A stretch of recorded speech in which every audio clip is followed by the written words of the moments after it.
Morning, everybody. I'm going to say a few seconds because most people who know me know I'm much taller than this when I come on stage. I lost my shoes on the tube running for it, so I'm wearing flats, and that's why I look shorter. Anyway, so I'm Charu Malhotra. I've worked in employer branding and recruitment for about 12 years. Currently at Ferrero, heading up employer branding, talent attraction, and digital. And as Natasha said, we're really going to spend the next 20 minutes talking about the Ferrero journey, but how Papirfly, from a technology perspective, has supported us with a consistency that Ferrero really needs because of its unusual circumstances. And hello, I'm Sara Naveda. I'm really delighted to be here today. I need to explain a little bit about Papirfly because I recognise some faces in here, but not all of you will understand what we do. So very briefly, Papirfly was founded in Norway in 2000 with a very simple idea, which was to bring marketing to the technology function so that anyone in this room, anyone at all, can produce perfect print and later digital marketing without any specialist skills or without any specialist support. And that's in any language at any time. And what that means for our clients is that they've got a lot of empowerment to produce their own materials without relying on that third-party input. So where we come in the process is you work, and today's a lot about employer branding, so it's around a lot of investment in your EVP, in your employer brand, your visual identity, your look and feel. A lot of work goes into that first piece. And where we come in is we work then with your agency and really understand the nuances of your employer brand, and we build within our employer brand portal templates that really lock down those elements that guarantee that brand consistency, but allow the flexibility for you to still take your brand to the market exactly as you intended in any country and in any region. So that's really what Papirfly offers, and today's presentation is very much about Charu sharing what that's meant, the impact from a cost, time and consistency point of view when you're activating your employer brand. So Ferrero is an organisation that's a privately owned business, but its products and its brands are love brands, so Nutella, Tic Tac, Kinder and so on. It's been around for about 75, 80 years. It's still owned by Mr. Ferrero, and everything still goes up the food chain to Mr. Ferrero and his family to sign off, including employer brand collateral. So, you know, very much global, but with a strong, very strong Italian heritage. We are the third biggest chocolate manufacturers in the world, and the majority of hazelnuts that are produced in the world are either used by Ferrero for Ferrero products or created by Ferrero and from a supply chain perspective for other businesses. So hazelnuts is very much their core.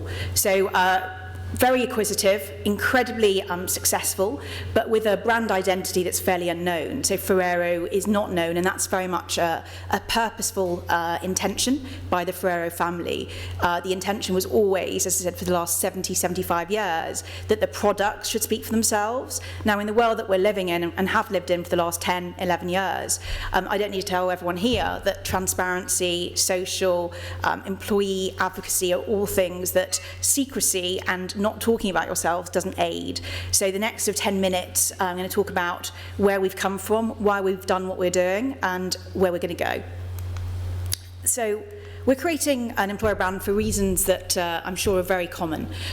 We created one about 4 years ago. I've only been there 14 months, but the intention was, okay, we have massive growth planned. We're very acquisitive. We bought Thornton's 12, 14 months ago. We made an acquisition in America 6 months ago, and yet we're struggling to find talent outside of our core markets like France, Germany, and of course Italy, where we're the #1 brand. So we need to build an employer brand, but we don't actually have any recruiters. Very few countries have recruiters. We have HR business partners, or dare I say it, people that come into the HR function as interns or sort of junior staff and are given recruitment as one of their many responsibilities.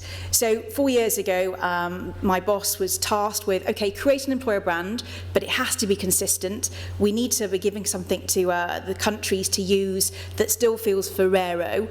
They don't have time to adopt or adapt things, make it easy. There's a saying in Italian, which I'm not going to say, but it's "I know my chicken," which is basically if we don't give them something easy or intuitive to use, they won't use it. And also we need to sort of tread carefully. So Ferrero is very, very conservative. The consumer channels that it adopts is only 4 years old, very successful. But the way that Ferrero markets Nutella in Italy is the same as it does in England. And that doesn't work in employer branding, but that's been an education process, because you can't use the same story in the UK as you can in China if it doesn't sort of resonate with your audience. But the sort of the levers to create an employer brand 4 years ago were very much common to, I'm sure, everybody around this table. But the lens was, we have no recruitment function, we have an applicant tracking system that's fairly limited, and we're not actually working with an agency. We didn't have a retained agency to help us with content marketing. That being said, because our brands are so well known, organically we've got sort of 265,000 followers on LinkedIn, but we're not doing anything with it. So what I'm going to show you is, okay, we had to create an employer brand, and that's what I inherited 14 months ago, and we had to create something that the board and the HR leadership, who are conservative, not necessarily digitally very savvy, and are quite fearful of the lack of consistency, because the Ferrero reputation and brand is incredibly key to them. And the thought of countries doing their own thing, creating marketing campaigns, recruitment marketing campaigns that is, that didn't look the same, filled them with fear. So we've moved on slightly from there, but that's where we came from. So what did we do?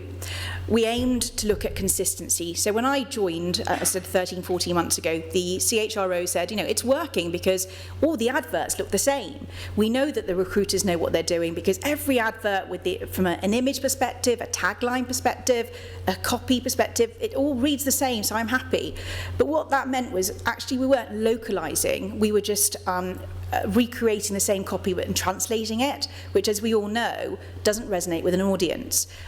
We have to localize things. We have to talk to an audience that's got different parameters, different drivers, and the consistency that Ferrero wanted, which was very much orchestrated by the use of Papirfly, was actually in some ways hindering our ability to become a much stronger market leader, employer brand leader, in some of our key countries that weren't America, France, and Germany. So my role is to move from consistency, which is still important. The board is still saying that this is key to them, and it continually will be, but context, and moving from everything looking the same to thinking about your candidate audience, to looking at the different needs for different countries, thinking about the fact that an e-commerce hire in China and a retail hire in the UK and a marketing hire in the States, at the moment the current image that they get, the current marketing outreach they get, looks, feels the same, and that will have to change, and that's the journey that I'm on. So where have we come from and how have we done it? So in order for me to get the sign off to do the things that I'm doing, which I'm just going to talk about very briefly, because the partner we're doing with is in the room, has been to show actually the consistency exists. And as I said, we're very global. We can't control everybody, and that's not the intent, but we have to give them tools that work, are intuitive, that give me really good ROI on reporting, but allow me to say to recruiters, and we've all been there, where as many training courses as I do about how to write a good job advert, and it's like a record player in my head, it's sort of constant, Spotify track, job adverts will matter. People don't listen. So in Papirfly, we've put in the word count, we've put where we have to have the logos, where our tagline is, and we've given them what we say is sort of freedom within the framework, but we've given them tools that allow them to create a LinkedIn advert or an advert on other social channels if they're using them. But a lot of Ferrero HR go to conferences, they go to events where they're talking to candidates, and up until our use of Papirfly, I would, and my boss before me would get an email the day before, or maybe if I was lucky, a week before, we're going to such and such conference, how do I get 10 posters printed up, I need some flyers, I need this, I need that, some business cards, some key rings, some books. I felt like a stationery cupboard at times. So we kind of use Papirfly to architect the fact that they can create this themselves, they can really do this at scale without having to constantly go out to an agency. So you can see some of the work that they can do in terms of adverts and posters. This is the current employer brand, I have been doing for the last 11 months a massive EVP project. We've now got a new EVP, and where we're going, which I think is very exciting, and I'll let Sarah show a video about how Papirfly has helped us do that in a minute, is actually move from sort of that whole consistency to context. So we're building much more content-rich social channels. We're actually building a new employer brand that's going to have freedom within the framework. So it won't look the same in every country, but it will have a brand umbrella and a brand essence. And we will continue to use Papirfly because those people will not change. I certainly won't be able to build a new marketing team, a recruitment marketing team, or a team of recruiters. We'll still use Papirfly, but with a completely different toolkit, which I'm really excited about because it shows that the business has realised that you can't just do a Nutella approach to recruitment marketing. It has to be different. So I'm just going to go back one step and let Sarah play her video just to show you how Papirfly's helped us. Thanks.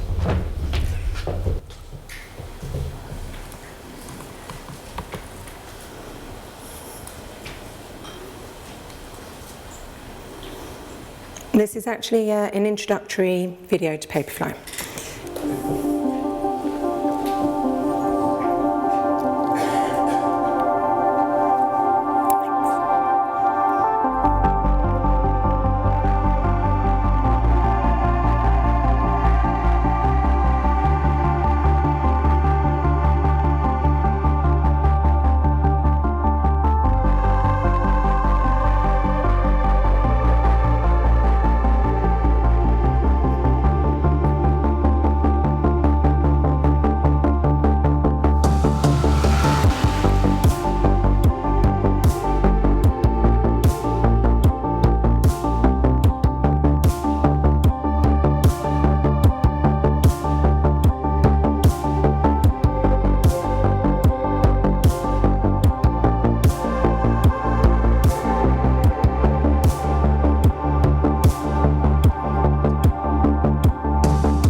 Go back to escape.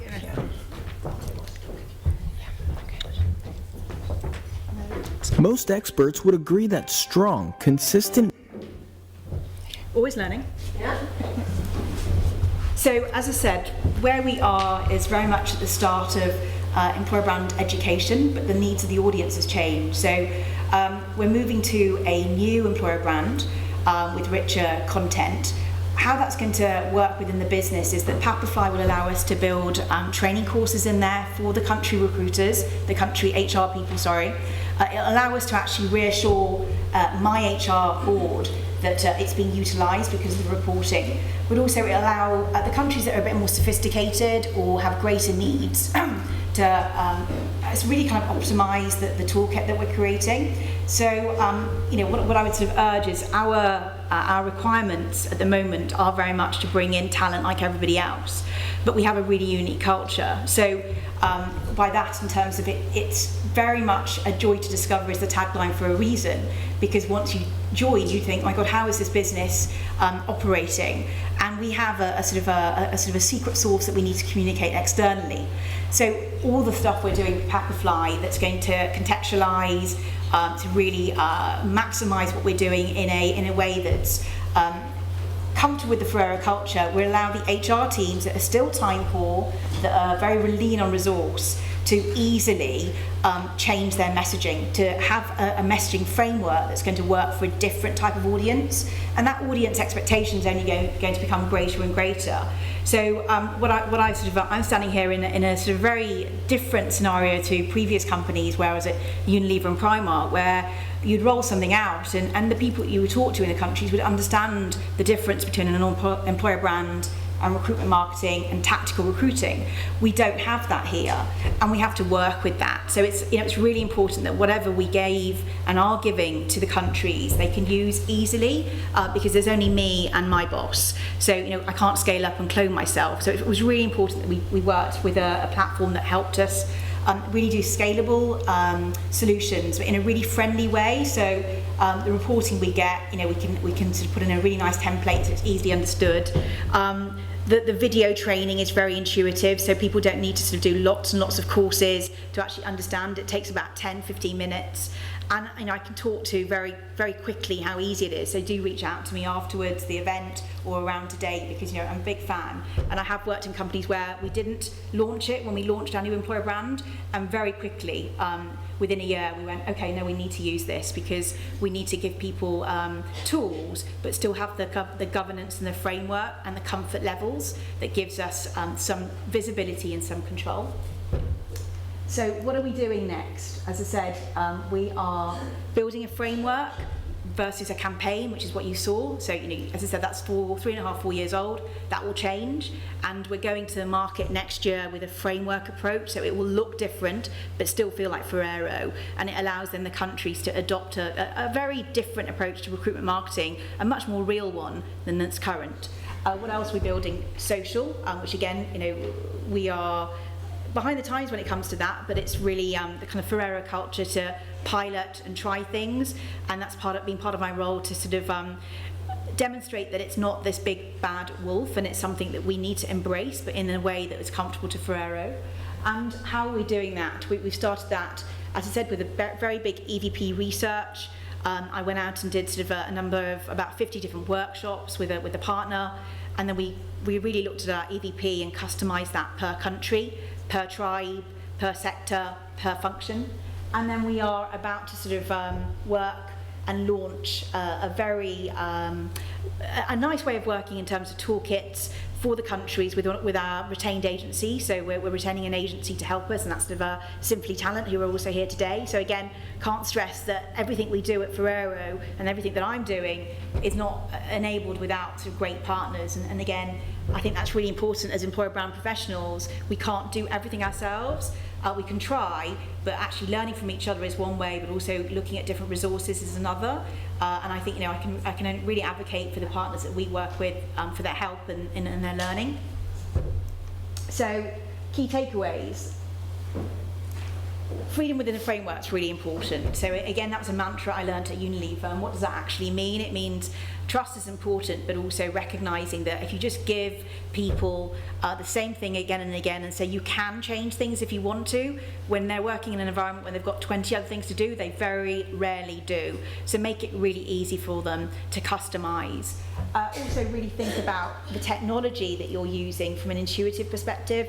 I, like most people in this room, have worked in employer branding for a time, and I'm very much into the shiny new things. I want to go and explore the different stands here, but if it doesn't work for the business, if it doesn't look at the needs of actually will my audience, internal stakeholders have the time to use it, it's not going to be worth implementing. So I think technology is a massive enabler, but it isn't the enabler. The coaching, the support, the governance, the education, the constant iteration is really important. So work with a partner that doesn't just say, look, you've implemented it now, and then we'll talk to you in a year's time at a review meeting where we want your new contract. We need constant iteration, constant feedback.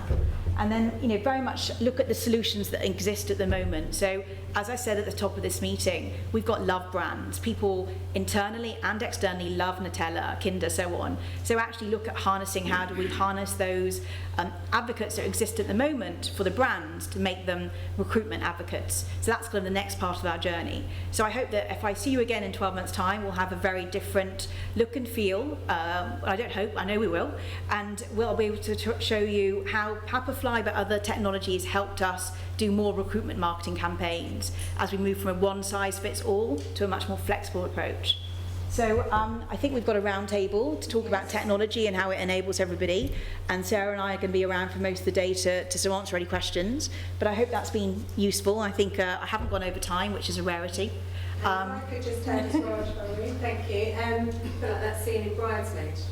Can I just say something? The key part for us, Charu is an amazing client for us, very much a fan, and we're a fan of how much you're a fan as well, Charu. And it's really important for us to have somebody share with you the impact that Papirfly does have. That whole last piece there about the continuous improvement, I just wanted to share with all the partners coming together. Actually, the whole point of Papirfly is it ticks those boxes and it gives that quick win, so that actually that time and that resource that you're saving, you can then reinvest with your agency in more tactical initiatives, because there is a lot to do in the employer branding space, and it's really about using technology to free up those resources and enable you to have that freedom and that extra budget and those extra people to really focus on the initiatives that are going to have a great impact. So as a triumvirate, that's what we've, we're looking forward to as our next step, working together and really taking it to the next step and freeing up that opportunity to grow. And at the before the event, we all had a survey to fill out, and I just wanted to share with you that over half of you said consistency was a problem with your employer brand, and also resources. And I just think really that with technology you can just free up those issues and concentrate on the ones that will make a real difference. So anyway, thank you very much, Charu. You're always lovely about Papirfly, and we really appreciate it. And we look forward to meeting any of you later. Thank you.